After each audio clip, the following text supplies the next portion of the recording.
Hello, my friends. Today is May 1st, and this is my May FOMC Debrief. Now, before we get into what happened today, let's level set a little bit. So, the Fed targets 2% inflation, and their favorite inflation measure is core PCE. Now, in the second half of 2023, core PCE was bang on at 2% for 6 months. The Fed was feeling pretty good then, so in December, it signaled that it was open to cutting rates in 2024. Now, in 2024, we got higher than expected inflation prints in January and February. When Chair Powell was asked about this in March, he basically shrugged and said, this is probably seasonal. Now, though, we got inflation prints for March, and they continue to be higher than expected. At this point in time, Chair Powell strongly signaled that he was not happy with progress on inflation, and he was going to hold rates higher for longer. Now, in response to this pivot, the market had priced out a lot of cuts. In January, the market was pricing in as many as 7 cuts this year. Heading into the Fed meeting today, the market was only pricing in about 1.5 cuts. So everyone was keen to see what Chair Powell would say about the data, and also keen to find out more about their QT tapering plans. In the minutes and at the last FOMC press conference, Chair Powell had basically hinted that the QT taper was imminent. Okay, so that brings us to today. So I thought today's FOMC conference was modestly dovish. Now, it was modestly dovish for a couple reasons. First, when it comes to QT, the QT taper was more than expected. So right now, the Fed is letting about $60 billion in treasuries run off and a maximum of $35 billion a month in mortgage MBS runoff.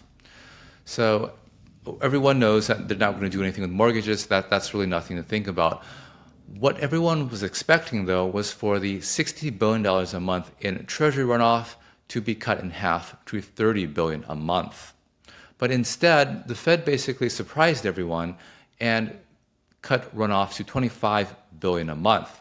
Now, the Fed obviously knows that the market is expecting $30 billion a month, but they gave them $25 million. So it was calibrated to be supportive of the bond market. And on that sense, it was dovish. And you can see that the bond market did react positively. Now, the second reason why Chair Powell was, I think, modestly dovish is that he was strongly telling everyone that there wouldn't be any rate hikes anymore. And indeed, you really should never have expected any.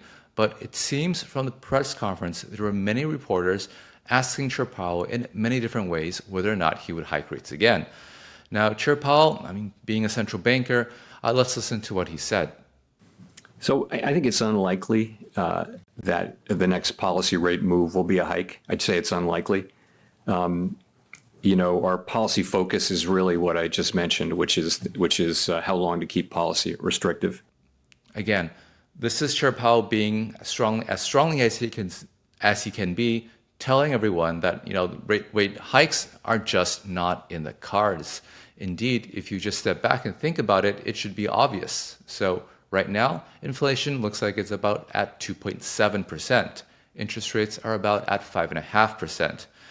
2.7% is not that far from the Fed's target. It would seem strange to have actually 5.5% interest rates.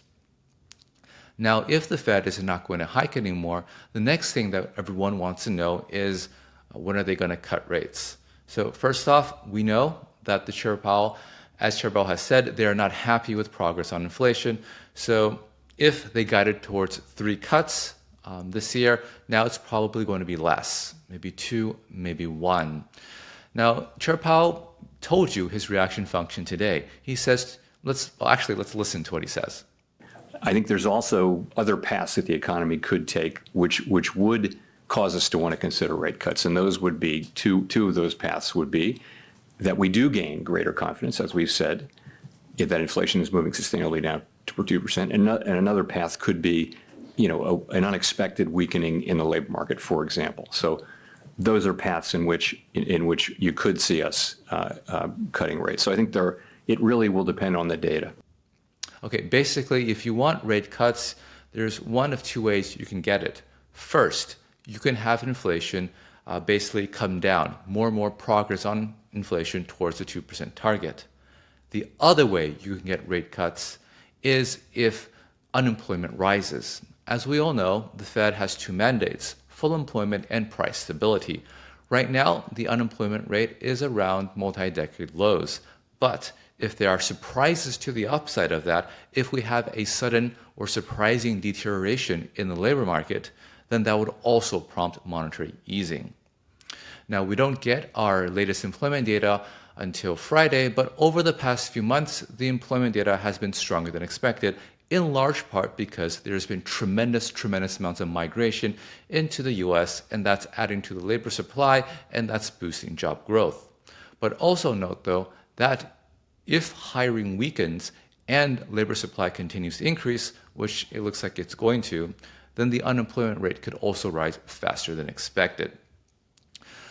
Okay, so that's all I prepared for today. I'll be back on Saturday for Markets Weekly. Thanks for tuning in.